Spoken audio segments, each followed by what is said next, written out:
Hola a tothom, aquesta setmana a Nou Barris han passat moltíssimes coses. Parlem de mercats, de nous espais i serveis, de restauració, de la memòria històrica, de successos, de moltíssimes reivindicacions i sobretot d'orgull de barri. Comencem amb el bloc de notícies. Parlem dels mercats. Concretament el Mercat de Canyelles, perquè el Mercat de Canyelles s'incorpora a la plataforma Mercats en un clic, permetent fer-la comprar des de casa i rebre-la amb un transport sostenible o recollir-la directament al mercat. Aquesta iniciativa modernitza els mercats de barri, adaptant-los als nous hàbits de consum i oferint més comoditat i accessibilitat als veïns i veïnes. I seguim, perquè han començat les obres d'ampliació i de millora dels espais destinats a la Guàrdia Urbana, al PEIAT i al SUAPI, no sé si es diu així, i el reagrupament familiar. L'objectiu és millorar l'atenció ciutadana i garantir els serveis més eficients i accessibles. Es preveu que les obres finalitzin al febrer del 2026. Parlem de restauració, la restauració del faristol de la plaça de la República. El faristol de la plaça de la República serà restaurat abans del 14 d'abril, coincidint amb la commemoració de la Segona República. Els treballs inclouen neteja, repintat i millora de l'estructura per garantir la conservació. I seguim amb el bloc 4.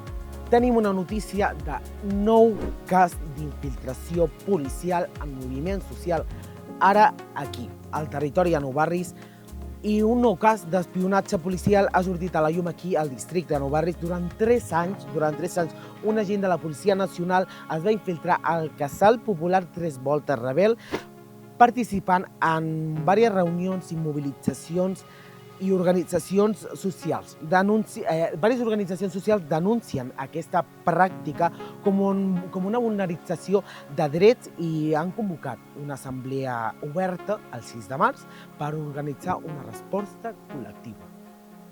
I continuem amb el tall de trànsit del carrer de Flor de Neu per obres. És un avís de que ha començat el 7 de març i s'ampliarà fins al 7 de juny al carrer Flor de Neu. Serà tallat per obres de millora al barri de la Prosperitat.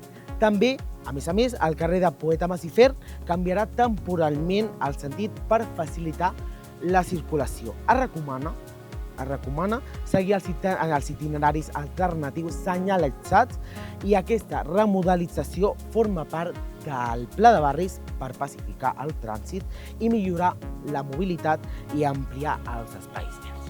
Les obres acabaran al desembre del 2025. I aquí tenim un recordatori molt especial de que el vídeo del Carnaval ja és disponible.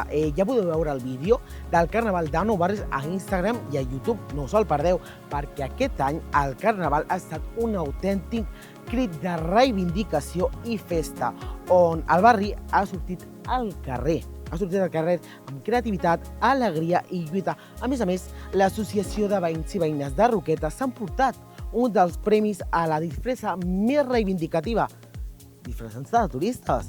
Amb aquest missatge on es vol posar el focus de la turistificació i l'especulació urbanística, denunciant com els barris estan sent convertits en un souvenir, mentre els seus veïns i veïnes pateixen la pujada massiva dels lloguers i els desnonaments de les famílies, i una mica el menyspreu institucional, continua perquè, a més, durant la Rua de Carnaval es van repartir 3.000 octavetes per informar sobre el projecte del Laboratori d'Art Urbà del regidor Xavier Mercè, un projecte que altament contesten per nombroses entitats, col·lectius, campanyes i associacions veïnals.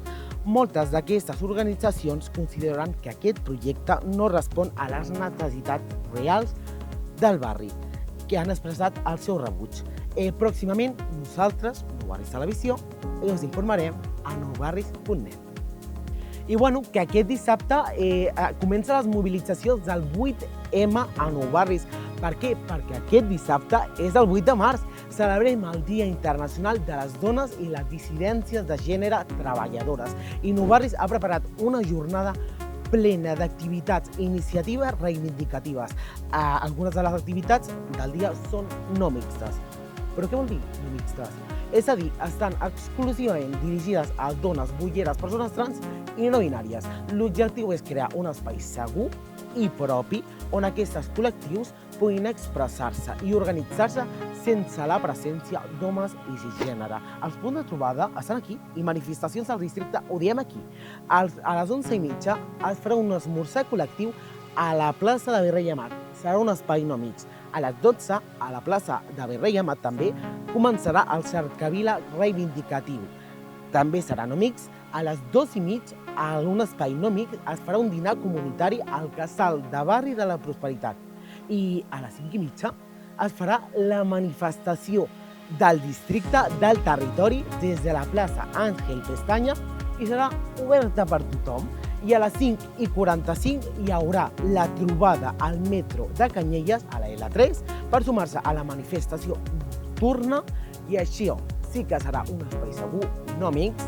I a les 6 de la tarda, 6:30, també hi haurà diferents espais per iniciar la manifestació nocturna des de la plaça Lesseps, amb altres punts de trobada com plaça Joanic o plaça Gala Plaicida. Prepareu-vos per una jornada de lluita i reivindicació perquè, germanes, la nit és nostra. I, bueno, fins aquí el resum, el gran resum setmanal, perquè aquesta setmana han passat moltes coses al districte.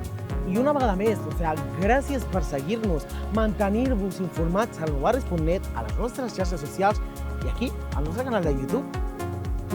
Tornarem la setmana vinent amb més actualitat del districte. Adéu, veïns!